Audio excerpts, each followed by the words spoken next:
Super Bowl Sunday, and the Chiefs and Eagles get it on in the Bayou. We will break down Super Bowl 59, but more importantly, we'll talk Minnesota Vikings offseason news and start a blueprint for a pivotal 2025-2026 season for the Purple People Eaters. It's time for the Super Bowl Sunday official Purple SKOL Squad show for Minnesota Vikings fans, and it starts now. Good Sunday wherever you are.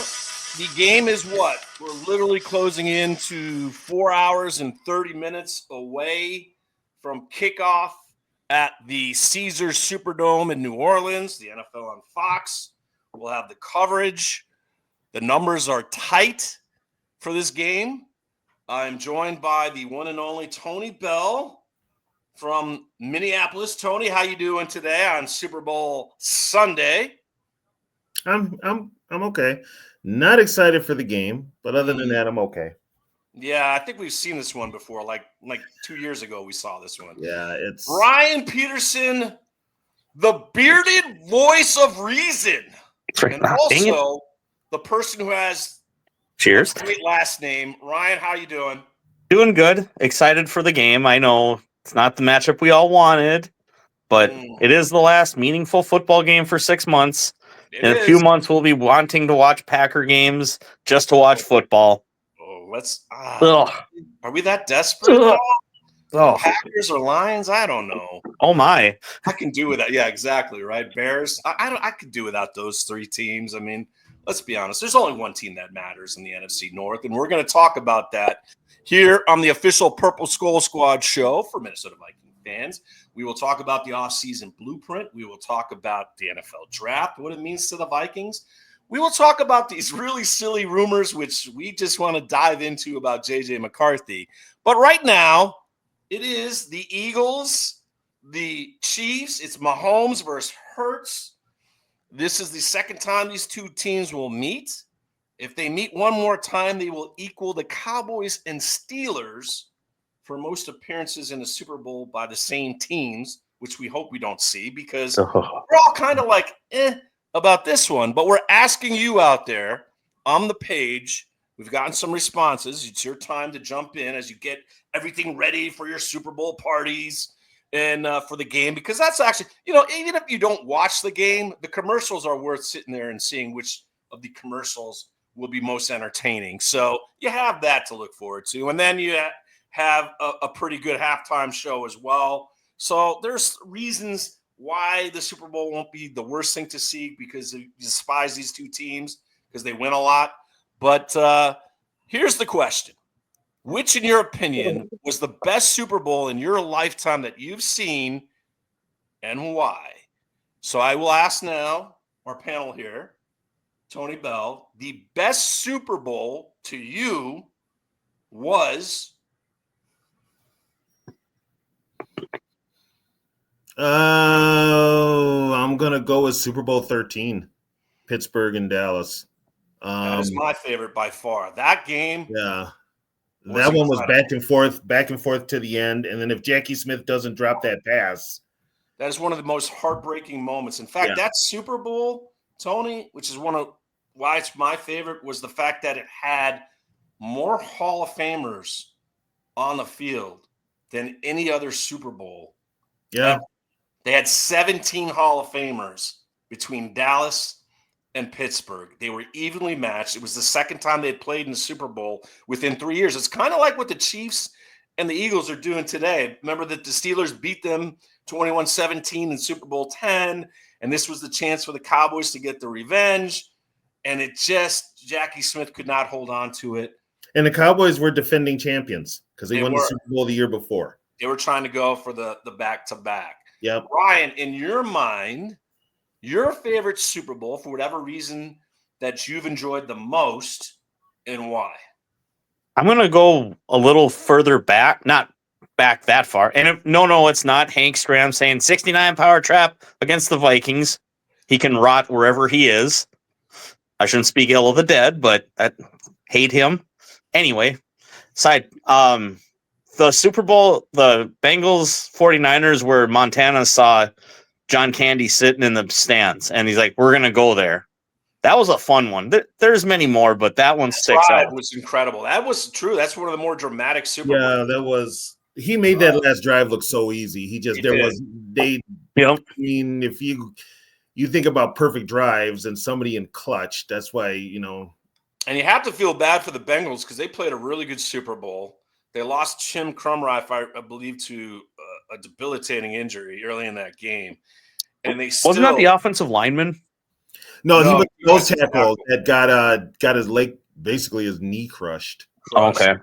Because I thought there was a lineman that went out too that early in that game. But the Bengals had played so well. They had managed, and the 49ers were such a powerhouse.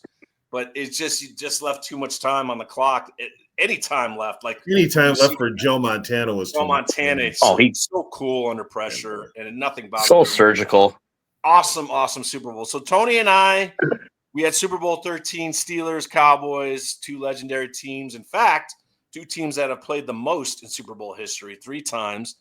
And Ryan, you with the classic 49ers and Bengals, and that was the second time those two teams played in the Super Bowl, and the 49ers won both of them. So what is yours out there? Let us know. Richard Tunney said Bills and Giants Super Bowl.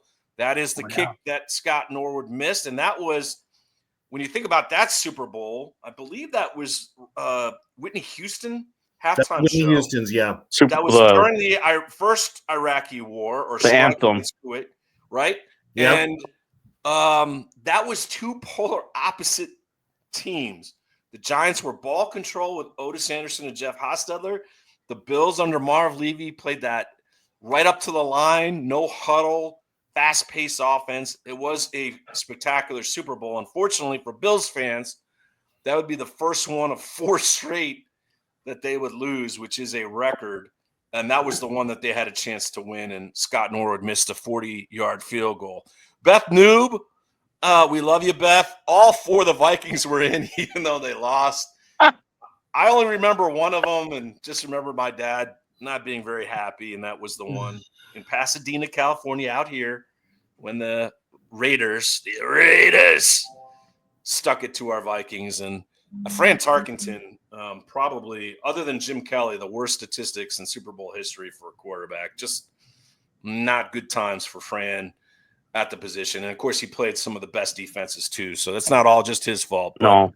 The Vikings, all 4 Super Bowls lost. So for really what would be the best moment is still yet to be done yet, right, guys? We still are waiting for that one moment where we could say, and that's because we want to see one before we die, is the Vikings actually holding the Lombardi Trophy, and when will that be? And we'll get into that in just a moment. So, side question. Yeah. Did Norwood inspire Ace Ventura? The plot of that movie? I mean, you think about it. The Finkel, yeah, he might have, right? Yep. That was after. That was right. It was like a couple years after. Yeah, it was. And that's an interesting. There's a lot that could have inspired Finkel. And of course, Viking fans know all about that later. Laces out. Finkel, laces out. We know a lot about missed field goals in our tortured history. 98 being one of them, the great Gary Anderson, who didn't miss one all year until it really mattered most. And then probably the most egregious field goal miss, Tony, I ask you this, being the historian of the bunch here, was Blair Walsh's 27-yard shake. Oh, God. Against the Sea. Is that the worst field goal miss by far? It has to be, because it's just – the percentages of him missing that kick were – It is the worst because 3%, even in the cold weather. Record cold weather. All you have to do was just straight-legged right through. And didn't even close. So, the Vikings, we all know about missed kicks, but Scott Norwood's is probably the most devastating in Super Bowl history for sure. All right, gentlemen. So, let's talk a little bit about this Super Bowl today. NFL on Fox will have it. The numbers are pretty close for this game.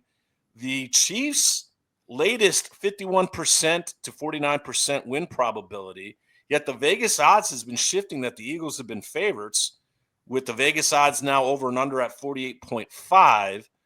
You remember Super Bowl 57, the Chiefs had to win on a late Butker field goal, 38-35, and really what turned that Super Bowl around was Jalen Hurts' turnover.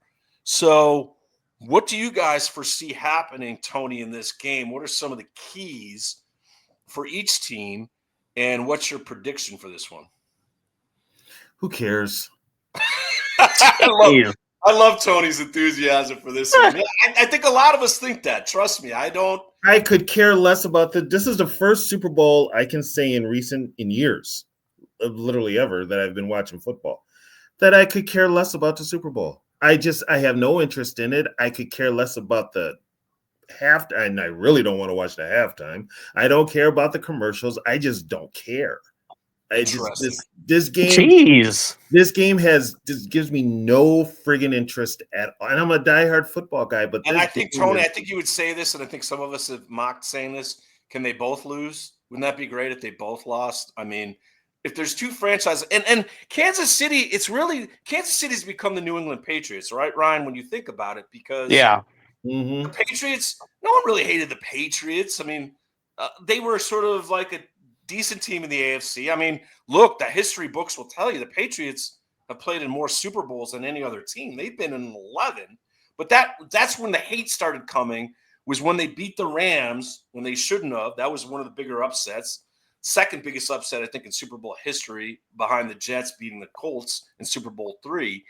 But then the Patriots were there every year, it seemed. And then they've won 6 Super Bowls, and then we're like, can we please not see Tom Brady and the Patriots anymore, because I'm just tired of it. I think that's what's happening with the Chiefs, is we're sort of just getting fatigued to seeing the same Patrick Mahomes and Andy Reid and those we're tired of them. They're everywhere. They're everywhere, right? And they become the Patriots like the Patriots were in the early 2000s. So, Ryan, your thoughts? No, Tony. So, Tony, if you had to, though, a prediction: Eagles, Chiefs. Who do you want to see win for whatever reason? Oh, Jesus Christ! I know. It's my Lord and Savior. I will go with what the hell, the Chiefs. Okay, all right. I'm as well, just because. Well, I can't stand the Eagles, Tony. The Eagles always beat our Vikings. The Eagles have the most punk-ass fans in all the world that do some of the most despicable things.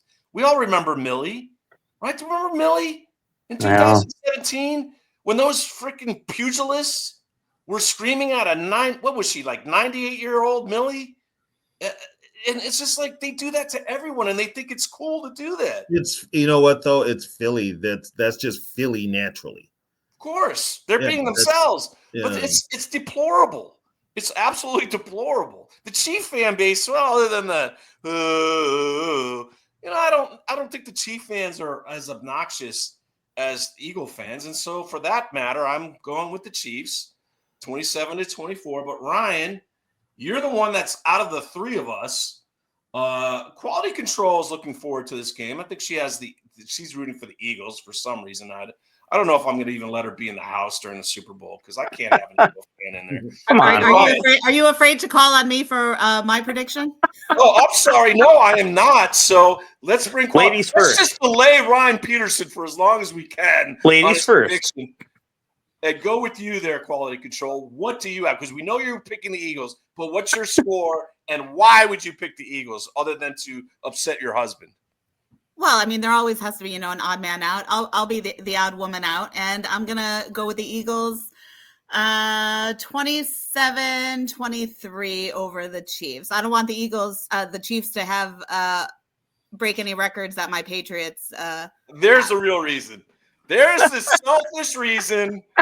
There it is, gentlemen. That's why I have to root for the Chiefs. No soup for you, Patrick Mahomes. That's why I want the Chiefs to win, so the Patriots are no longer considered the ultimate team in the NFL. I'd rather see Patrick Mahomes and the Chiefs have that over Tom Brady and the cheating Patriots. Ryan, now the stage is yours. I'm going to sip on my Vita water and let you take over. Why or who do you see winning this game? And go ahead, let me know. Okay, this is going to be a little bit long-winded, but you look at, when you guys were younger, the Steelers were always winning. Like when I was younger, it was always the 49ers, the Cowboys, the Patriots. Dynasties. You need that good villain. I mean, every story does. Comic book, movie, and the Chief.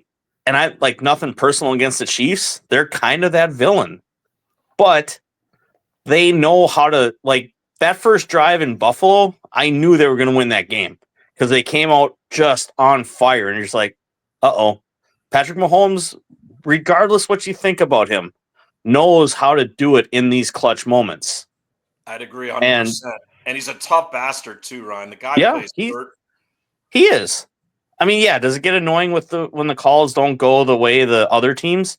Yeah, but you got to play smarter. You damn near have to play a perfect game against them. You don't leave points on the board. All that but I'm torn cuz while I don't like the Eagles, this team is different than the team that won the Super Bowl in Minnesota. I actually like how they are built. In the middle, tough. They're going to kick your ass.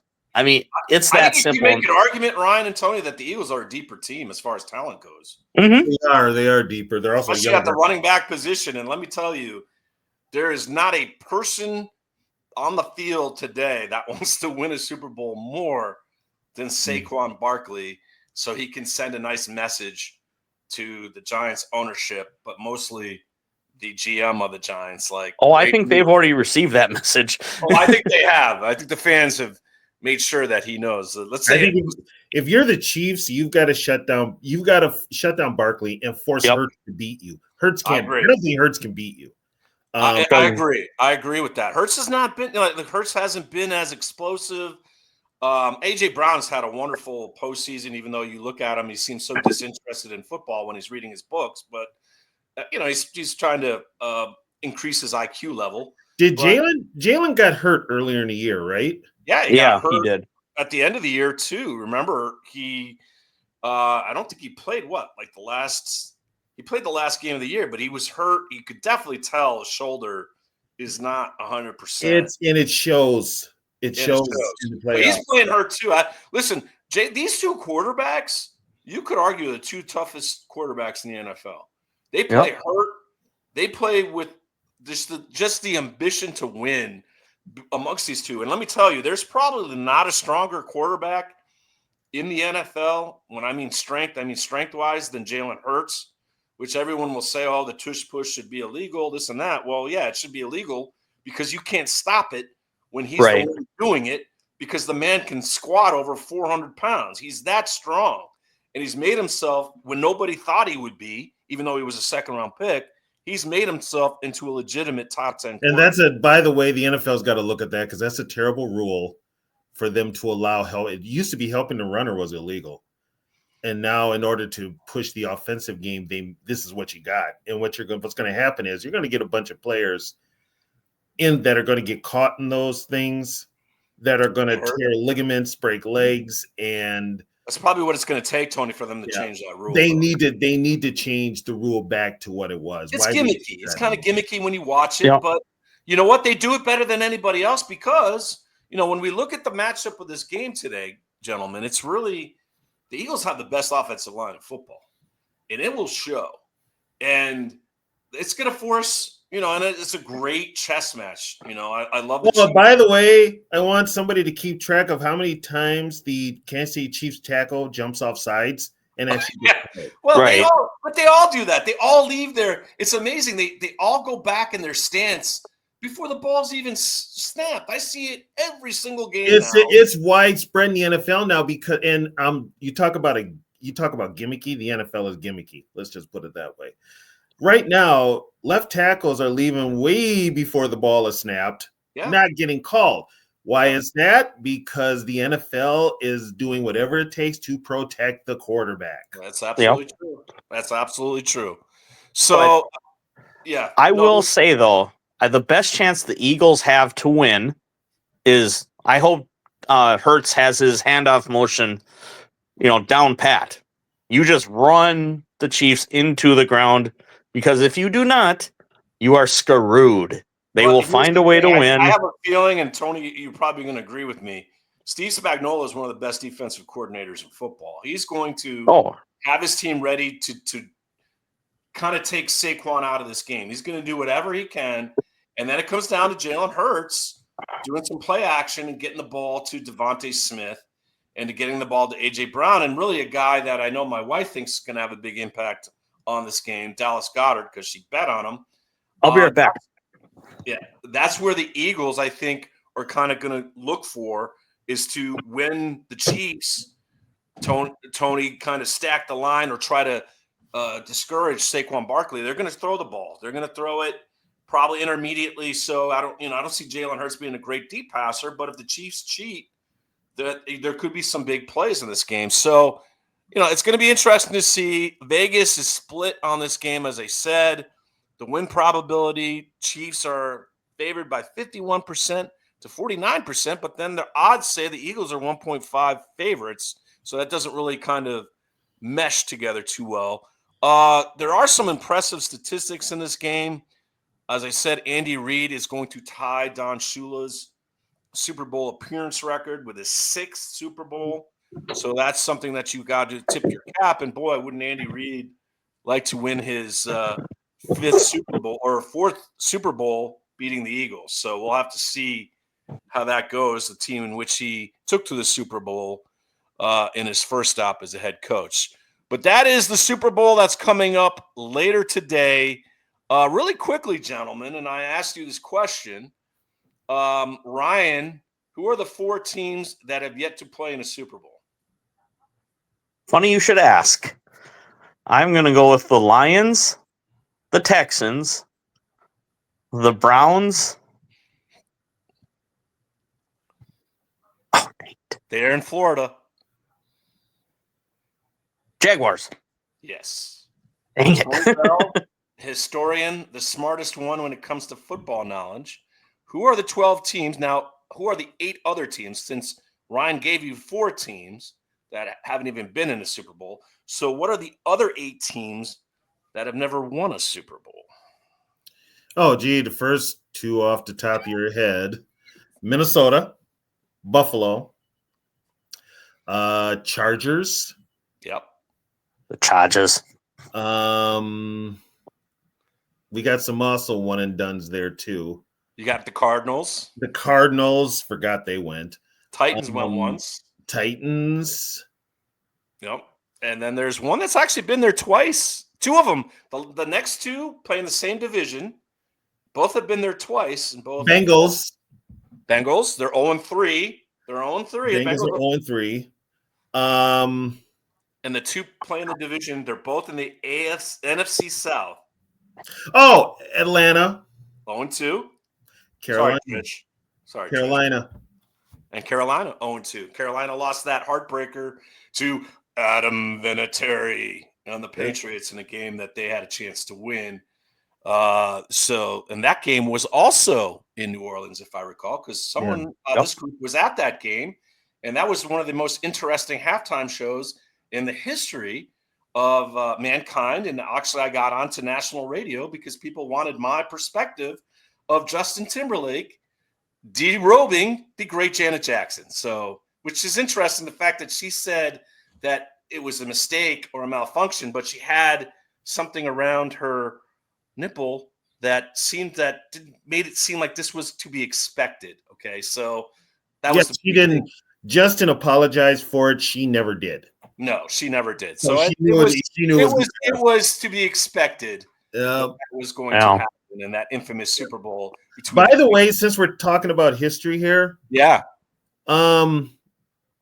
people forget this. Minnesota has played 2 of their 4 Super Bowls in New Orleans.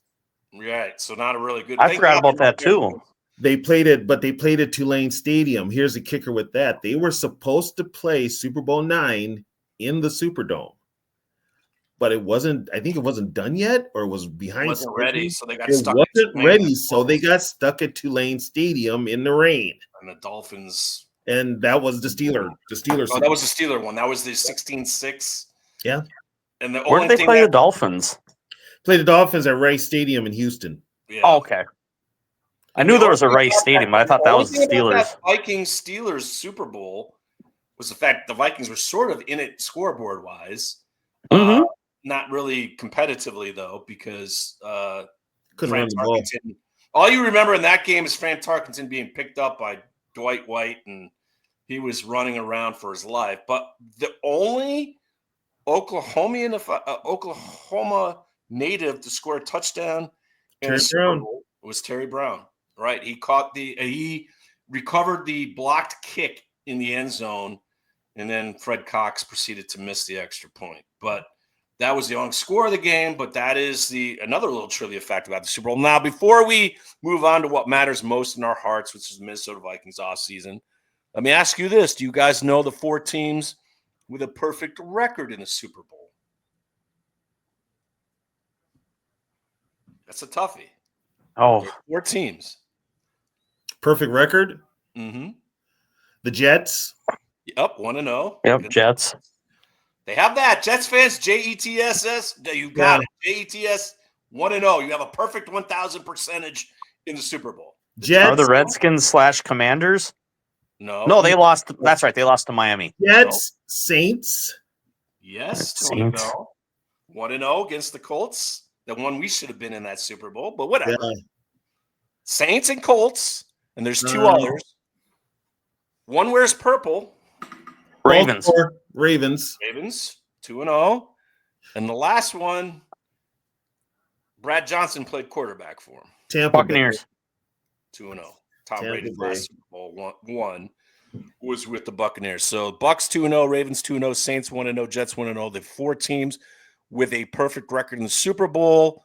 And the teams that have won the most Super Bowls are the Patriots and Steelers. Both have 6. The Chiefs are trying to win their 5th Super Bowl today. So they try to creep up that ladder of most Super Bowl wins. All right. Enough of the game that we don't really care about. Yes. Then Meg shouldn't be mad if the Chiefs win because they're not tying the Patriots. She just wants to annoy me, Ryan. Do you understand when you're married that I cannot sit there and watch Jalen Hurts hold the Lombardi or that idiot coach of theirs? Yeah. I like Andy Reid. I've actually talked to Andy Reid. I like Andy Reid. He's a quality human being. So I'll root in that aspect. And the Chiefs actually, uniform-wise, are one of my favorite teams. I've always loved teams that wore red. I love the Chiefs uniforms. They just win too much now. And it's like the Taylor Swift crap, the Travis Kelce. It's like too much. Like we need some more new teams in the Super Bowl when we play in San Francisco next year at Levi Stadium. And please be the team that wears purple and plays where Tony lives. That would be nice. Just to see it even would be nice. But let's get into what we all care about here on the official Purple Skull Squad page for Minnesota Viking fans. And that is what is about to happen when this game ends tonight, later this evening. The 2024-2025 season is over. And officially the Minnesota Vikings and all the other teams that are not playing in this game are on the clock for the upcoming season. So just to recap, Vikings did have, by our standards, a surprise season. KOC actually won Coach of the Year at the NFL Awards. So good for him, and he got a new contract.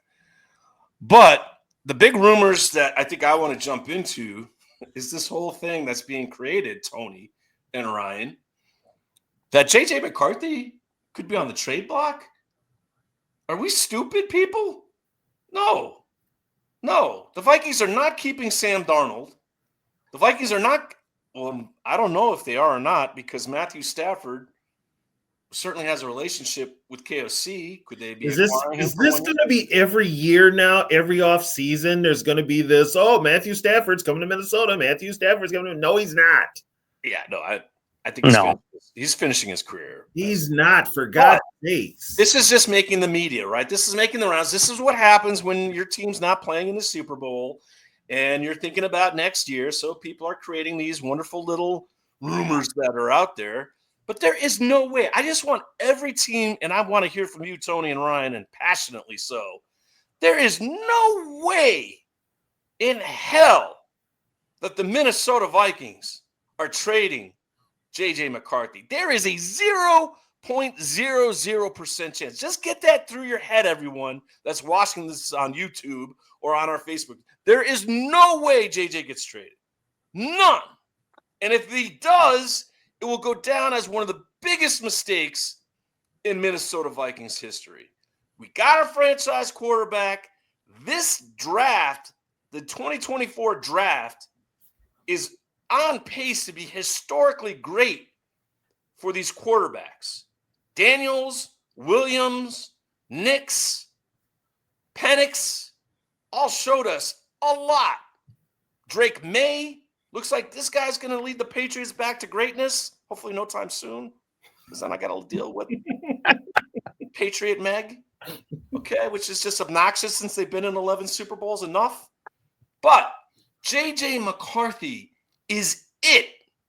Understand, the guy, all he does is win.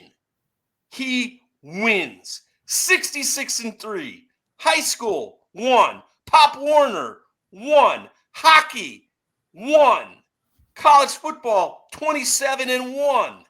Won a national championship. If the Vikings move on from him, it is going to cause me great depression, Tony Bell. It will be very hard for me. All these Myles Garrett rumors and all this other stuff, Max Crosby. No, I'm not trading the franchise quarterback for your Minnesota Vikings. It has been so long since this organization drafted a quarterback that became the it for a period of time. You could go back to Fran Tarkenton, maybe Tommy Kramer, Dante Culpepper would have been. But it's been 3 guys in 60 years. You got one now. There is no way. And for you guys that want J.J. McCarthy to get traded, shut up. Tony, the platform is yours. Okay, we've got some really dumb football fans here in the Twin Cities. They've pushed a narrative that for some reason, and I love Myles Garrett. I'm a defensive guy, but I'm not giving up a young quarterback who is my future, my franchise future, who is my franchise quarterback that I invested in for a 30-year-old defensive end. I'm just not going to do it. And I'm a defensive guy. McCarthy's got that it factor. He is that guy. Now, the only thing that could probably set McCarthy back, and I hate to say it, could be KOC.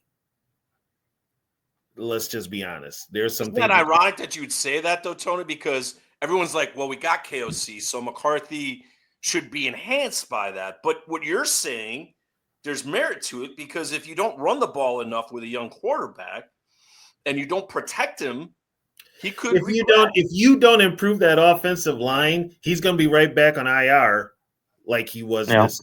Yeah.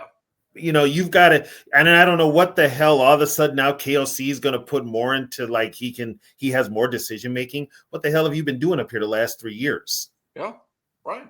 He literally called out the offensive line in the loss in which they gave up 9 sacks to the Rams. He literally called them out. But you're right, Tony. He's been there. Well, and I know for a fact, I talked to a friend of mine who was connected to the team. When they hired KOC just wanted to coach. He didn't really want to do any of the personnel stuff and all that. He didn't want to get involved in the contracts and all that BS. He just wanted to coach. So that kind of makes sense when he came out and said, I'm going to be more involved. Yeah. So I'm kind of like, okay, so you've won 13 games, 13, 7, 14, and you've only been half-ass involved. So now you're going to get completely involved? Well, now he's getting paid a lot more money, too. He better get more involved. Yeah, and here's my question now. So who's been running this team for the last 3 years? Kwesi. It's not Kwesi. Kwesi knows less about football than KOC. Is it getting griggy with it? Is it the Kumbaya?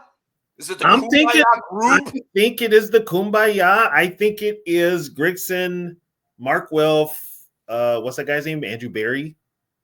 Yeah. Right? I think it's them, but I think they do everything by committee. Yeah, who's the baseball guy? Is that Miller? Miller, that's his name, Miller. Andrew Miller. Right? Yeah. The baseball guy to make football decisions. We have a Wall Street guy in charge of the money. We have a baseball guy in charge of the football team. We have a co-owner who knows nothing about football. He got all his information from Rick Spielman, who got another job, by the way. And you've got Grigson, who was fired from Indianapolis for basically being the reason that Andrew Luck retired because he screwed up the offensive line. Yeah. What could go wrong? No, exactly. Exactly. What could possibly go wrong? Ryan, your thoughts about, listen, Sam Darnold's going to cost you $40 million. All right. So the Vikings, if they cut Ed Ingram and Brian Asamoah, will have $62 million to play with. So that would be literally you're not going to have enough money with 19 positions to fill. So, Ryan, your thoughts, I mean, there's no way that the Vikings could trade J.J. McCarthy, correct? Can I play devil's advocate for just a second? Oh, you better not go here. If you Okay. go, you're going. All right. And it's like my warning with you guys about the Cousins coming back. It's what if the Titans come and say, hey, we want McCarthy. We will give you the first pick. No. Would you do it then? No, because I don't think that the quarterbacks in this year's draft equal J.J. McCarthy. In fact, there's people, I think Mel Kiper Jr. actually said This is the that worst. if J.J. was in this draft, he'd be the first pick in this draft. So But what about like Travis Hunter for corner? Oh, he does nothing for me. He does nothing look, for Travis Hunter's could be a generational talent because he can play wide receiver and cornerback. But the Vikings need a franchise quarterback. I get it. But then are you saying that under the premise as devil's advocate that you're bringing Sam Darnold back? Yeah, because what is if you're going to trade J.J. McCarthy, like Tony brought up the rumors with Myles Garrett or maybe Max Crosby because, hey, Tom Brady, the guy that's kind of running things there, is a Michigan legend, and J.J. McCarthy is a Michigan legend, and would we love to have J.J. McCarthy being the Vegas Raiders' next quarterback, which would kill me because one of my friends is a diehard Raider fan, and I just don't want to deal with J.J. McCarthy taking the Raiders to the promised land. I would never hear the end of it, and I would have to become like a Kansas City Chiefs fan if that happened. There's just no way that could ever happen. So please, God, do not let it happen. But so what you're saying, though, Ryan, what is your alternative for the quarterback position if you were willing to trade J.J. McCarthy for, let's say, a team offers you 2 or 3 first-round picks and, say, a Max Crosby, all right? But what is your alternative? What would you go with for the Vikings, who have never, as we said, have never won a Super Bowl? It's been like God knows how many years since they've been in a Super Bowl, right? What are you doing to assure that this franchise, if that's the direction you're going to go, are going to get there? Well, maybe you just instead of building around JJ, maybe you just build around Sam. Get him a better line. So you're saying you would pay the $40 million to bring Sam Darnold back for a 3-year deal or 4-year deal? Is that? I mean, that's what you would have to do, I would think. Yep. If they wanted to trade him. Want that. I've read there are fans that want that to happen in Viking land, by the way. So it's not like it's that's a lot of fans are like unfortunately, you got a lot of fans up here that because Darnold won 14 games, they want to run it back with him. Unfortunately, the Vikings have a problem of running it back when they shouldn't. I don't want to see that happen, by the way. Tony. 2009 being case in point, in that 2010 year when the Vikings looked old. And they shouldn't do it. They shouldn't do it here. The last 2 games of Darnold's, we can't get that out of our mind. It's hard to get that out of your mind. Although, to Ryan's point, there's a lot of people that think that the Vikings should keep Sam Darnold. He's 27. It's not like those people that think that, I automatically don't listen to. Including when it's former quarterbacks that played in the league. No. Put it this way: you got 14. You got 14 wins out of Sam Darnold. Okay, guess what? Sam didn't win when it counted, and for that matter, neither did KOC. But when you needed Sam to step up, he didn't step up. He looked lost. You needed him the last 2 weeks to prove what he could do. And that Detroit game was glaring with all the missed opportunities down at the goal line. No doubt. And he missed open receivers. Jordan Addison missed open receivers. He just was not, and I'll tell you what. Here's something that people don't understand about J.J. McCarthy. JJ McCarthy, if you're an old timer, is going to remind you a lot of Joe Cap in the way that he plays. Yes. He is competitive. He is cocky. He will go up to a defensive lineman and tell him to kiss his ass, and he will dare him to hit him. He's got that persona. He's tough. That a team rallies around, which is a breath of fresh air. Yeah. Because the quarterbacks we've had, I think the last quarterback we had that was cocky and arrogant was what? Culpepper? Or Favre even. Brett Favre. McMahon? Even an older Favre, but that was it. I mean, that was it. As far as what you're asking, like a guy that has that demeanor of being a leader and being tough in big moments. All JJ McCarthy does in big moments is win, ladies and gentlemen. And JJ don't like hockey. He brings a hockey toughness. Yeah. You ever know hockey players? These guys are the toughest athletes, bar none, in the world. Hey, here's the funny part. This is Minnesota. This is hockey country. There you go. Hockey allegedly. The guy brings a mentality. Alexa, stop. I mean, sorry. Even Ryan's Alexa wants JJ McCarthy to remain. Okay? You cannot let, and he's a generational talent too. And that class is probably better than the class of '83. Yeah, that's what we're talking about, right? Oh, that's a bold statement right there. Yeah, this class right here has the potential to be better than that class of '83. And we know the players that were in that '83 draft. I agree with you. Especially now that Ben Johnson's with look at that. Ben Johnson's with Caleb Williams now. So I can only see Caleb Williams going up, right? Right. Jaden Daniels was probably the most electric young quarterback in the NFL this past year. And the Commanders are going to get better because they're going to add more pieces. So that's scary. Drake May has Josh McDaniels. Right. The Patriots, Drake May has Josh McDaniels, who it might be a horrible head coach, but he's a fantastic offensive coordinator. And here's the thing. The Patriots have over $100 million of cap space. So I'm going to guess Drake May's going to have a nice Ferrari or a Porsche added to that wide receiving crew that nobody knows who even their names are because they're that bad. Okay. And then they're going to probably draft a receiver pretty high too. So he's going to get some new weapons, and Drake May looks the part of a franchise quarterback. And Penix looked really good for the Falcons when he got a chance. When they're excited. I talked to my girl. She's actually excited for Penix. Should be. Yeah, she's actually excited. And Bo Nix was right there with Jaden Daniels as a productive rookie quarterback. And there's people, mainly the guy who's the Chargers head coach, okay, the guy that could have been Vikings head coach, who said that in that draft, okay, granted, he might be a little biased, Ryan and Tony might be a little biased. He said in that draft, as a former quarterback, the best quarterback in the draft is J.J. McCarthy. So I take that from Jim Harbaugh, who played the position very well with the Bears and Chargers and coached him. And Colts. He said this. Remember what Jim Harbaugh said? I prevented JJ from being a more productive passer. He could have been a more productive passer because the system in Michigan required JJ to hand off the ball more. And that's fine because people that say, oh, well, see, he didn't show much as a passer. Really? Did you watch that Alabama game? He didn't really need to, though. Their strength was running. But when he did, he was good. He was really good against an Alabama defense that had 5 or 6 professionals on it. Okay? The highlight of that game was watching Dallas Hunter chase J.J. McCarthy. Turner? Yes. Dallas Turner, DDT. And Dallas Turner had said, like, that guy is tough. Yeah, Turner said he was tough. I mean, he's fast. And you know what he does really well? He throws on the run really well. What is fashionable in the NFL for your quarterback? Being mobile, improvising.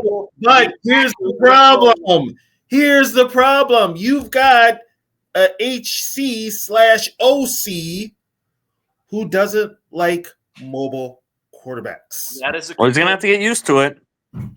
That is a very good point. Yeah, he'll have to get used to it, especially if he keeps parading the same offensive line out there. That is so. Let's get to that because that right there, Tony, is where we need to side stuff. Let's talk about McCarthy. But let me just say, I do want McCarthy on this team. I was just what if the doomsday scenario happens? See what you could get if they decide to go roll with Darnold. That's all. Well, I think, but Ryan, I think I don't think McCarthy's going to be handed the job. Okay, so no. As much as we're saying we want McCarthy to be the guy, which I think he will be, which he should be. He should be. It could be a Jimmy Garoppolo. It could be someone that starts the season off like would have been original, I think, and then JJ takes over whenever. That could be, depending on how his knee. But listen, I want to see JJ. We all wanted. I know, Tony, you and I thought this. We want to see JJ play right away. I want to see him now. What the hell did you see him now. I don't want to wait. I don't want to wait for my Christmas gift. I want it out there now. Okay, everybody else is starting. That whole draft class is starting. It started. I want JJ to start now. I don't need McCarthy. Make a nice placeholder. If McCarthy is not starting, and you bring, say, Garoppolo up here to start, and he's starting week 1, that's a problem.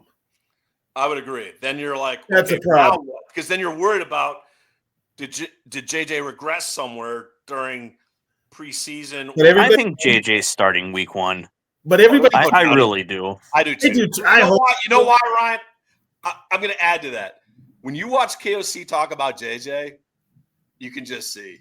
I mean, you can just see he knows. You can see the excitement. I'm going to tell you, the Viking fans might not like this. The Sam Darnold was not going to be the starter this year. No, he wasn't supposed to be.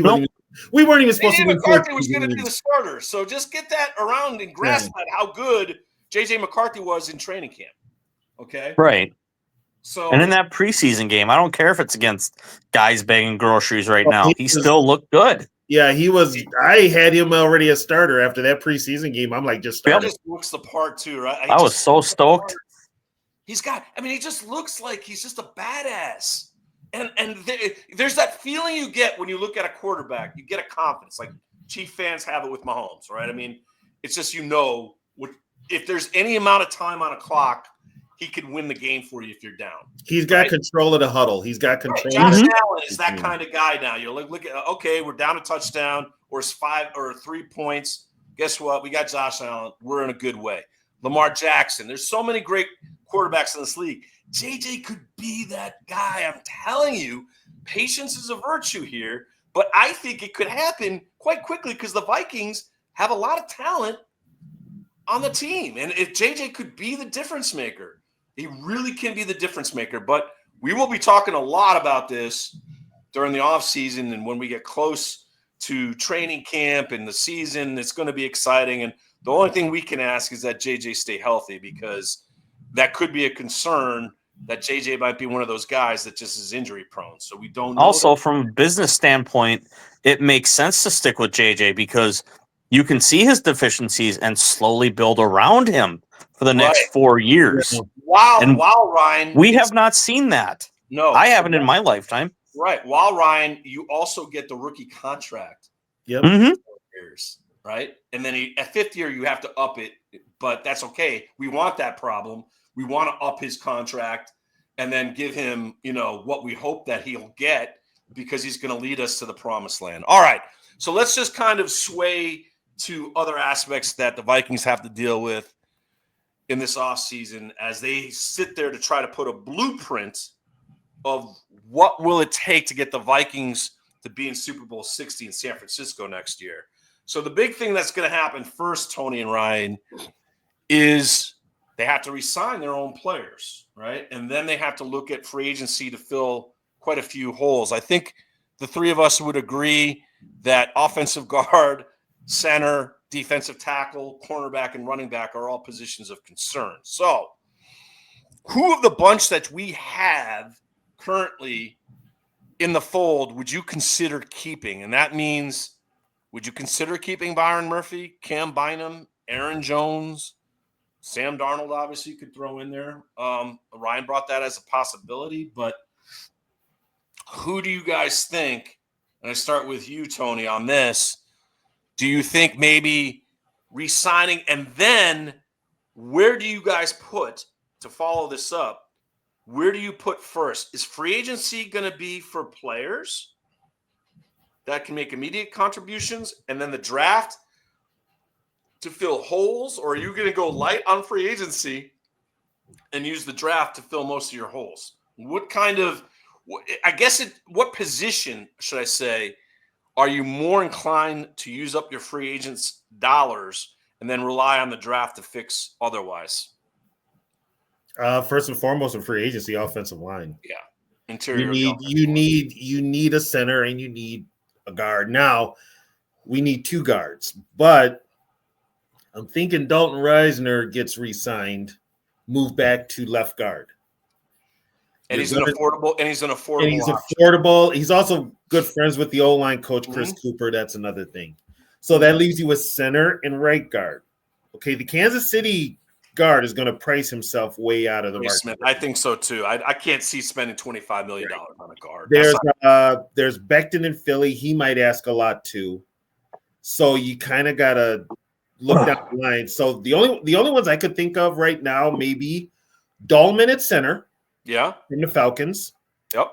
And I'm going to say Will Fries from the Colts. He's coming off an injury, but he's only, 26? Yeah, he's younger. He's a younger guy. He's in that wheelhouse. So I'd almost go right there. So there you've got your interior line. Hopefully, Darrisaw bounces back. Yeah, that's a big question. Like, how's he going to come back from that series? So you're going to have, should everything work out as we hope, you got Darrisaw, Reisner, Dahlman, Fries, and O'Neal. Now O'Neal's getting older. You're going to have to come up with hopefully Walter Rouse will be a guy developing in the process as one of the youngsters. Also keep in mind, Rouse wants to play guard. He volunteered to move to guard. So he could be one of your replacements for guard, for starting guard. They don't bring back Reisner, it might have to be, could be. Which if you don't bring back Reisner, you move Brandel back to tackle, which is what is. Oh yeah, he'll be a swing guy. Gives you versatility. But I mean, with Rouse, all you got to do is, depending on what side you have him on, he's traditionally a right tackle. If you move him to right guard, you got to work on his footwork. He's got a big frame too. Mm-hmm.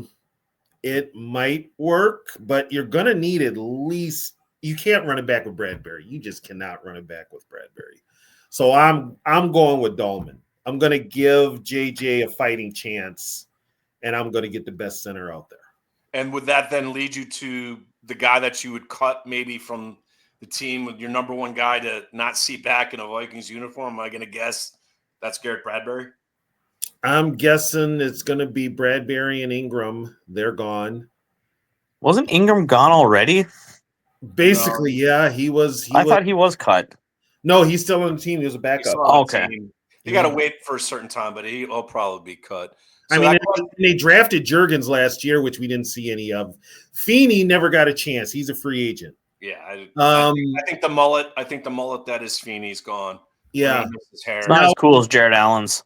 No, very. Oh, and by the way, let us take a moment to congratulate Jared Allen for making the Hall of Fame. One of 4 guys to get in: Eric Allen, Antonio Gates, Jared Allen, obviously. Who am I missing? I'll be right back again, guys. Oh, Sterling Sharp, which was kind of a little bit of a surprise, Tony, because it'd taken so long for Sterling to get in. Shannon obviously got in a lot quicker than Sterling did, but Sterling had that serious injury. And if you look at the statistics that he put up in a short amount of time, he might have broken some of the wide receiving records if he had just stayed healthy. And was truly it was just a tremendous, devastating weapon for Brett Favre and the Packers back in the day, and Dan Majkowski obviously too. So it was nice to see Sharp get in, and Eric Allen definitely worthy of being in there. Antonio Gates, a lot of people don't know this, Tony, but Antonio Gates is the all-time touchdown leader at the position, and it's not even close. Yeah, it's not even close. That's how great Antonio Gates, and he had to wait. And, of course, Jared Allen. But I know for us it's a little bittersweet, right, when we talk about the Hall of Fame, because I don't want to hear about waiting, okay? When it comes to the Pro Football Hall of Fame, I don't care how long somebody waited to get in the Hall of Fame. I knew this was going to happen. Yeah. I knew Jared Allen was going to get into the Pro Football Hall of Fame before Jim Marshall. Yeah. I know that's you just knew it. It's just I mean, like Chuck Foreman and Jim Marshall. Just What is with them not putting in Jim Marshall, especially that guy nothing was the against Iron Man. Foreman? He had over 100 sacks. Because Jim was overshadowed by Eller and Page.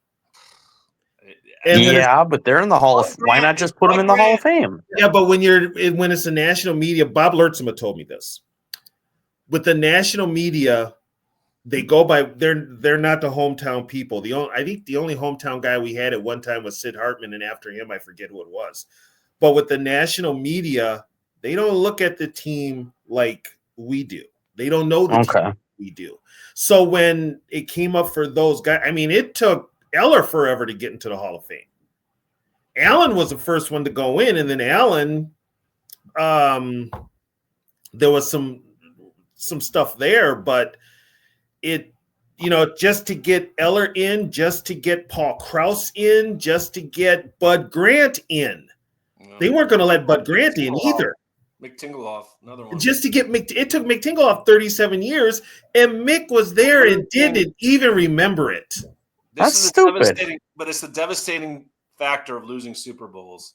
And that has a lot to do with it too, because on the national spotlight, they didn't win the game. But okay, you're putting guys in the Hall of Fame that barely made the playoffs. Right. No, it's true. That's true. I mean, it doesn't equate. It doesn't. Your thinking doesn't mesh. And the reason the younger players are getting into like players from this generation because now your sports writers are our age, me and Eric's age. Yeah, they made Eli Manning wait. They made Eli Manning wait. He's gonna have to wait another year or two. But wait a minute. Wait a second here. So the Vikings lose. Let's think about this for a second. The only Super Bowl they were favored to win was the Chiefs, correct? Right. Yeah. Okay, they got blown out in that one. Okay, whatever. They lose to the Steelers. How many teams beat the Steelers in that 70s period? Nobody did. None? Nobody did. Okay. Yeah. The Dolphins. They went undefeated the following year. Yeah. Okay. And then the Raiders were just consistently good. It's not like they lost to random crap teams. No. You're right about that. You're right. And the Raiders were a really, really good team that couldn't get over the top. Like they were, they lost to the Steelers in heartbreaking fashion over and over. They've lost and if they didn't lose to the Steelers, they lost to the Dolphins. They lost to the Dolphins, which are two historically great franchises. If in all honesty, when you think about it, Eric, the Raiders of the 70s could have been what the 49ers in the 80s, the Cowboys in the 90s, right? Patriots in the 2000s. That should have been the Raiders. Or the Chiefs right now. Because the Raiders were the dominant team. They had the best winning percentage out of any football franchise up until 85 or 84. They had most wins regular season wise, more than the Steelers, more than the Cowboys, more than the Dolphins. They were that good. They just ran into teams and lost. Let's face it, that Franco Harris, the Immaculate Reception, they shouldn't have lost that game. That's sort of an illegal catch.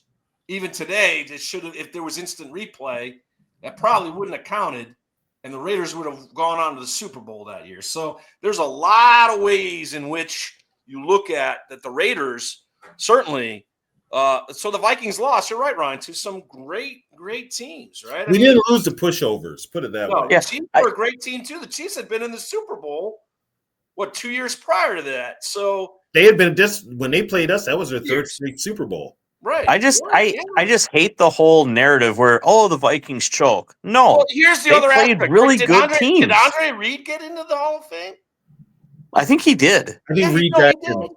And how many? They got 4 straight Super Bowls, and 3 of them they got blown out. Yeah. They didn't hold that back to Andre Reed. You're telling me Jim Marshall's not more deserving? And I like Andre Reed, who's a great player, but Jim Marshall is a better player than Andre Reed was. So it gets us all aggravated. It gets us all ornery, but Jim Marshall, I got my blood pressure. Jim Marshall played a position in that day and age where you had to be a real man to play on the line because there was a few things going on every play on that line. Let me ask you this, and as we close this portion of it, do you think that Jim Marshall running the ball the wrong way hurt him? I think the Super Bowl's hurt more. Yeah, I would agree. The Super Bowl, Yeah. But then Jim's known for like the most boneheaded play in NFL history. That might be a little aspect why they also. Dude, you run the wrong way, okay, but you played 20 years. Oh yeah, he was amazing.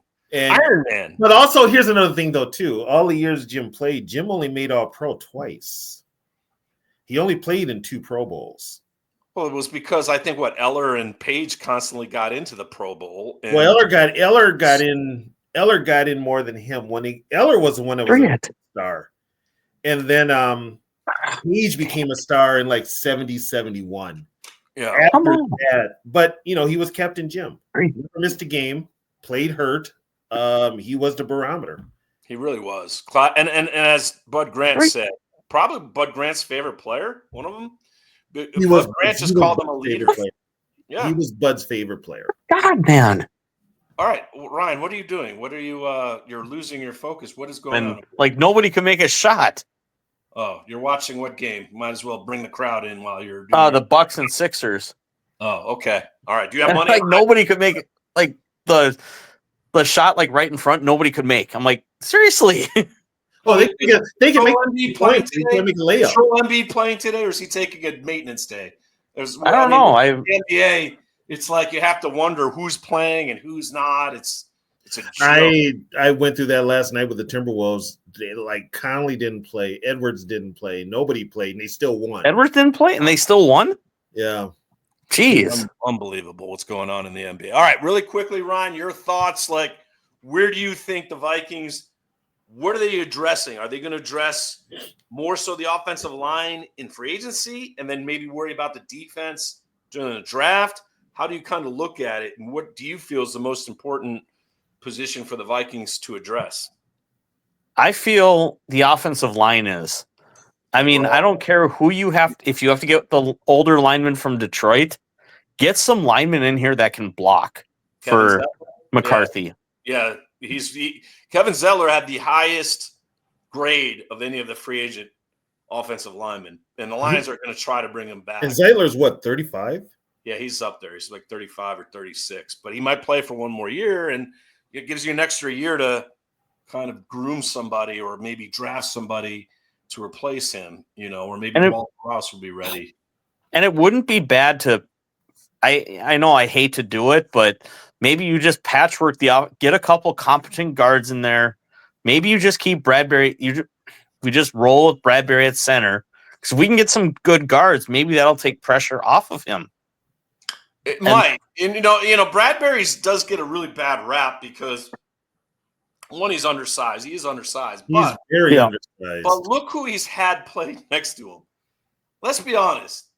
He's had some of the worst guards that he's had to then have to worry what to his left, to his right, and not even take care of his own job because he has to overcompensate for Ed Ingram, or he had to overcompensate for Blake Brandel. And the list of names that Bradbury's played next to, it's pretty pathetic.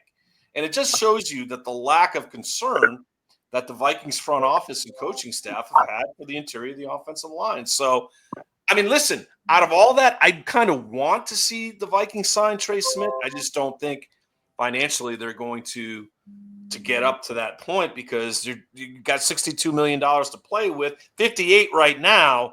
And if you use 25 on an interior lineman with all those holes they have at the cornerback position, and there's only so many. They only have 4 draft picks, guys, right now. Yeah, 4 draft picks, right? Yeah, so they're supposed to get a comp pick for Kirk, right? Right. They're supposed to get one for Kirk, and then, all the comp picks that they'll get for their free agents this year probably won't be till next year. So Darnold, depending on who goes, Aaron Jones, all these guys, and listen, I think they should bring Aaron Jones back. I do. There's a guy that I would like to see re-signed at a reasonable rate. It would be Aaron Jones. If he'd want to come back for one more year, I'm down with it. But I still think then the Vikings have to draft his eventual replacement. They'll have to figure it out. But here's the thing, though. I mean, whoever they draft, what the hell is KOC going to use them? It ain't like KOC runs the ball. No, that's true. It might be a position. Yeah, go ahead, Ron. And it depends on what they do with the line. Maybe he'll run more if he feels more. Maybe that's why he's holding. And like I said, I'm not trying to make KOC excuses or an apologist. I'm just, like you said, the beard of reason.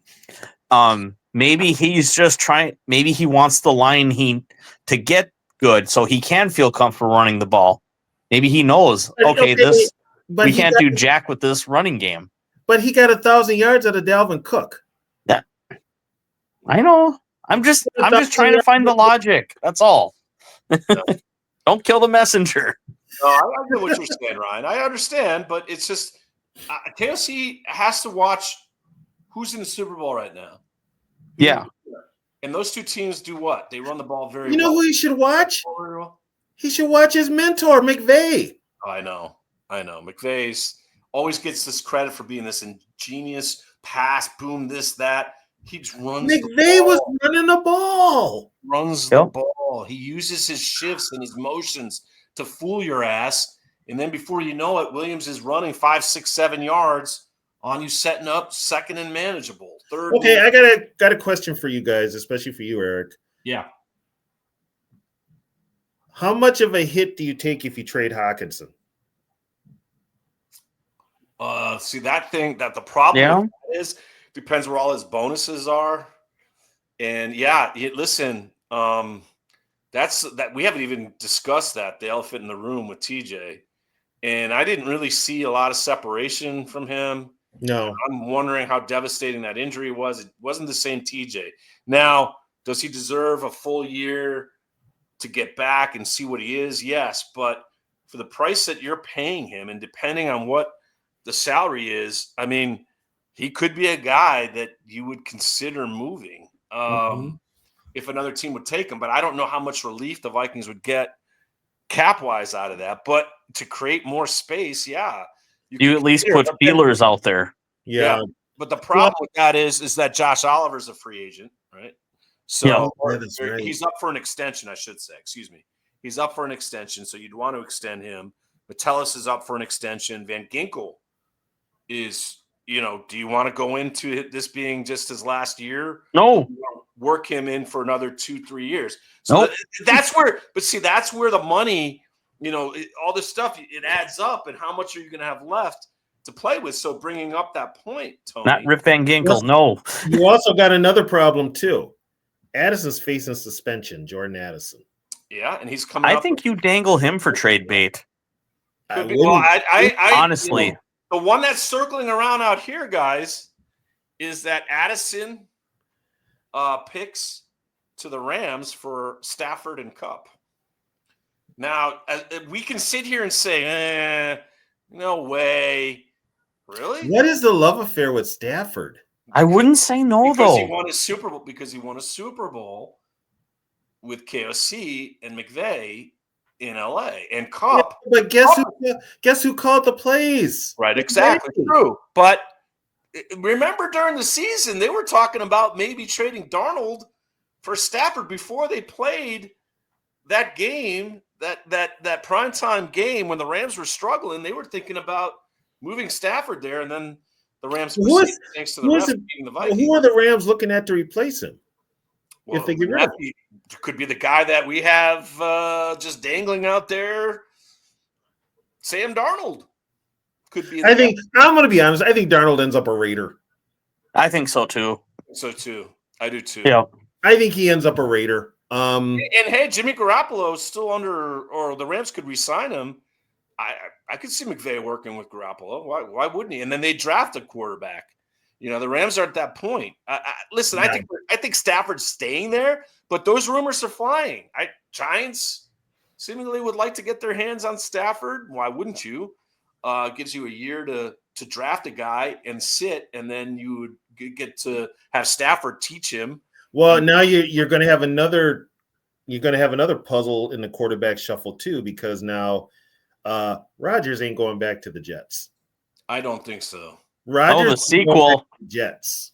So forget the Empire Strikes Back, man. We could have the best sequel around. It's either this. It's either Rodgers retires or Rodgers gets to play for his boyhood team. And that is the 49ers. You really want that? You really want Vikings.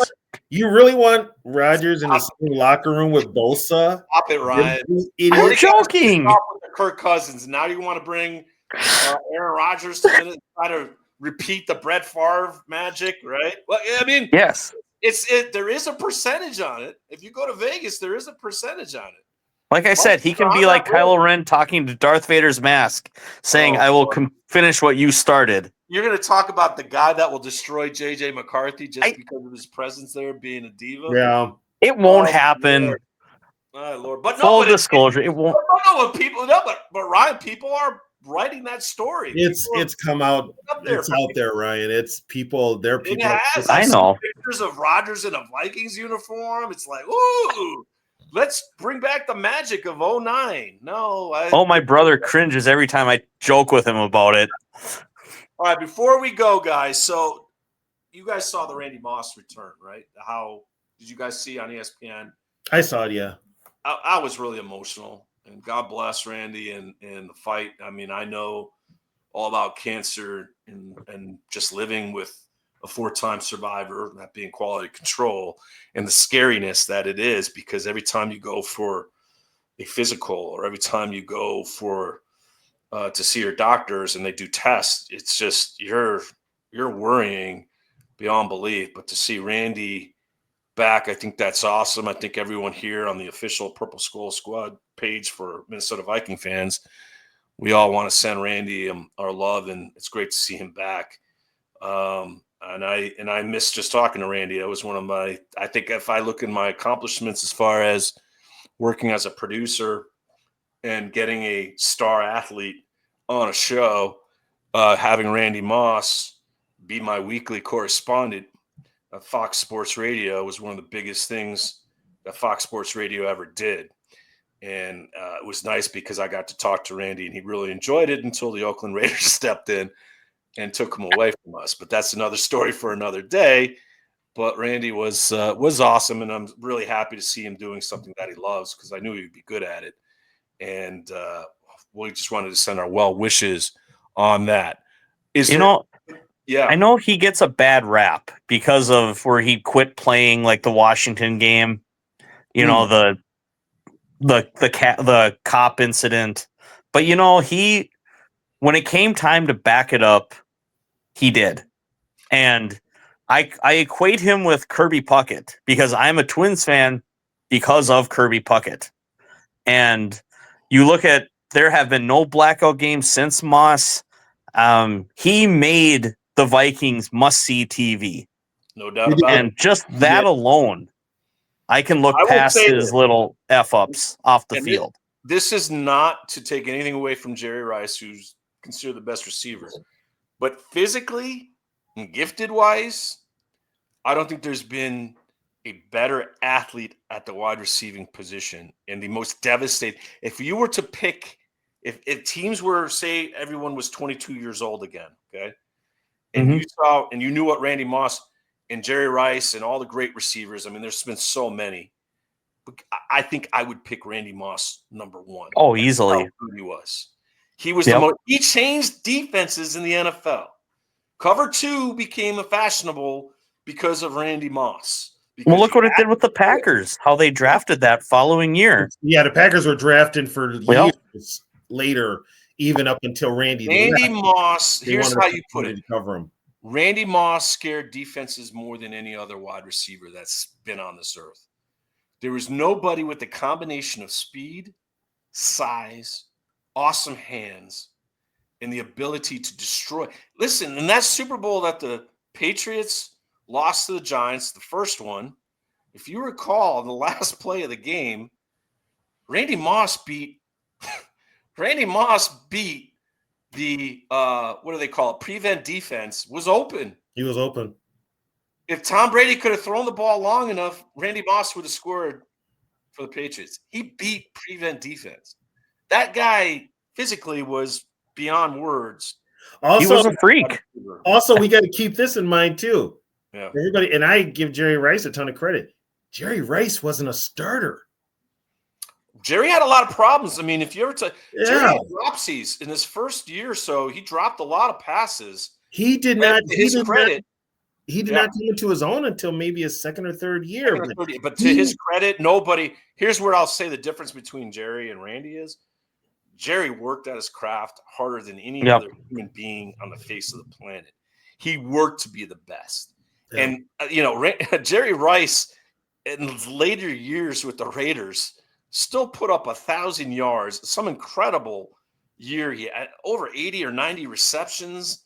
He's 38 years old, right? 37, 38, 39 years. Mm-hmm. He was still putting up big numbers. He still was Jerry Rice. So, and that, it was incredible. But gentlemen, we must bid adieu. We got a Super Bowl to maybe watch, maybe not. Some of us have to the trailers. Some of us have to prepare. We're having some guests over today, so I do have to get to a little cleaning and so other exciting stuff to get ready for the Super Bowl game. I really don't care who wins. Well, I do care. I want the Chiefs to win. I don't want the Eagles to win another Super Bowl. Hell with that. It was tough enough that somebody's team lost to the Eagles in a Super Bowl in Minnesota. Somebody's team. Patriots, fly, Eagles, fly. Fly, Eagles, fly. When I was rooting for your Patriots and Tom Brady throwing for 580,000 yards, they still lost to Nick Foles and the Eagles in Minnesota. And now I definitely don't ever want them to win anything ever again. For Tony Bell, for Ryan Peterson, I'm Eric Peterson with Quality Control, the fresh one, Meg Peterson. We will be back. Very exciting to announce that we will have a guest for the draft. Tony Pauline, my Led Zeppelin brother. I did get to go see Becoming Led Zeppelin last night. I highly recommend it to anyone that is a fan of rock and roll or the greatest band to ever walk the earth. You will not be disappointed because in 2 years, nobody did what Led Zeppelin did as a band. That includes the Beatles. So just go watch it. You'll be blown away. But Tony Pauline, draft expert. You can read his stuff on Sportskeeda. He is tremendous. And he's a big Zeppelin fan. Will be on with us before the draft. So I have secured that. We'll do a draft preview show. But first up for Tony, Ryan, and yours truly is going to be a free agency show, which we will do a week before free agency starts. We will look at the names. We will try to put into perspective who the Vikings need to go after to make sure that they do something that we all want them to do, which is to lift Lombardi Trophy like one of these two teams, hopefully the Chiefs, will tonight, later, after we're watching it. For Tony, for Ryan, for yours truly, we end as we always end, gentlemen. We say, SKOL. Thanks for watching, everyone. A reminder, we'll be doing a Super Bowl 59 thread, so join us, won't you? If you like Super Bowl history, check out our NFL Retro section in the chats. We'll be back soon for a free agent show, and special guest Tony Pauline will help us break down the NFL draft in the very near future. We always enjoy your participation. Have a super Sunday. Oh, and don't forget to share our page with your friends. SKOL! SKOL.